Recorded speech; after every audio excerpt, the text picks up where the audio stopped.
Androany zoma fa sivy volana jiona fito ambin'ny folo sy roa arivo no ametraka fitorina re olona manankavana milevina eny Mangatoka Fokontany Antany Malandy. Ny fidiran'olona ankeriny amin'ny fasana io antony anaovan'izy ireo ny fitorina raha ny voalazan'ireo vahoaka androany marainy. Tonga teny Mangatoka re olona rehetra izay manankavana milevina eny an-toerana nanangana ny komity ikarakara ny fampandehanan-draharaha amin'ny fitorina mikasika ny fidirana ankeriny amin'ny fasana izay minina ataon'olon-tsotra. Raha ny zavatra hita teny an-toerana androany marainy dia efa misy ireo zava-maniry eny amin'ny fasana Mangatoka Fokontany Antany Malandy. Araka izany, tsy faly amin'ny fisiany toe-java-misy io ireo mponina sy ireo vahoaka manana ny avana milevina eny an-toerana. Izao zavatra ohatran'izao efa tsy rariny satria fasandrafozam-benay io. Si le olona manoatra an'ity tsy rariny efa bazaka tsy mety raha samy malagasy ianao karaha ty. Le izy nanala an'le vato satria maninona izy io ne manintsy vato mba hitrano maninona izy io ataonao karaha io. Anao tsy hofaty ao koa. Kidikidy eo ambolenareo akaiky eo. Maninona any ane aminao izy teo ambala kidana ihany mety ambolena malalaka be any fa tsy te Mangatoka aty fasan-drazanay. Faharoa manaraka reto manga reto zavatra mbola ho bavata aby zao manga. Reo zao manga zao natsabo io. Reto zao kidana natao eto. Fa tokony mampalahelo zavatra karaha zao. Manao tsinitsinany ino samy malagasy ve raha de anao samy tsinitsinany fasana namanao karaha zao. Tsy tokony ataony mitsy raha ohatra raha mbala malagasy ihany izy. Ty zao ny famantarana. De riny famantarana de fa hoe hitany misy azy. Karaha io nataondreo tsy tokony ataondreo samy malagasy tokony manao zavatra salan'izao. Mampalahelo zavatra karaha zao.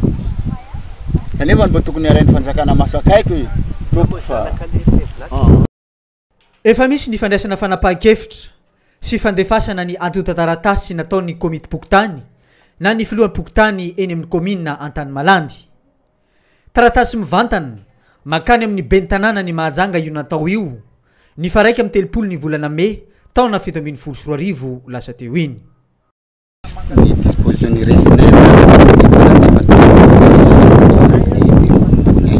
nampilazany zava-misy natao ara-taratasy ary misy sorsa zany eo amin'ny Fokontany amin'ny raha nataonay zany.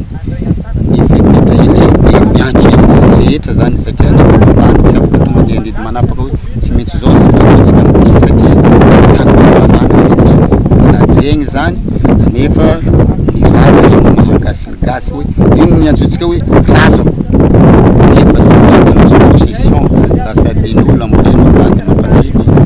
Fahafanteranay azy mbola azo andevegny satria mbola misy olo mandeviny mandalo aminay eo taratasy tro magnambara hoe zay andevigny Mangatoka matoa nareo nambarako nazy taratasy baka amin'ny kominy mbola malalaka andevegny aminao zay mbola tsy nisy note de service na avy aminay Fokontany hoe atreto tsy azo andevegna Mangatoka mbola tsisy.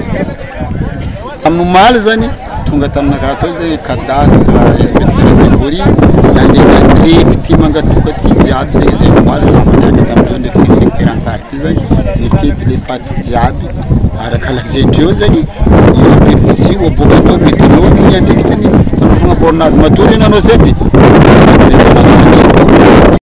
atreto aloha tsy mbola fantatra mazava tsara ny faritry ny fasana Mangatoka ary tsy mbola namoaka izany ihany koa ny komina Ambonivohitra Mahajanga raha ny vaovao voaray eto ampelantanana. Raha ny zavatra hita ihany koa dia mbola misy ireo olona mandevina eny Mangatoka amin'izao fotoana izao ary maka taratasy mazava eny anivon'ny Fokontany ireo olona ireo. Andrasantsika ary no mety valy ny fitoriana ataon'ireo olona manana avana milevina eny Mangatoka amin'ny fidiran'olona ankeriny eny amin'ny fasana Mangatoka eny amin'ny Fokontany Antany Malandy.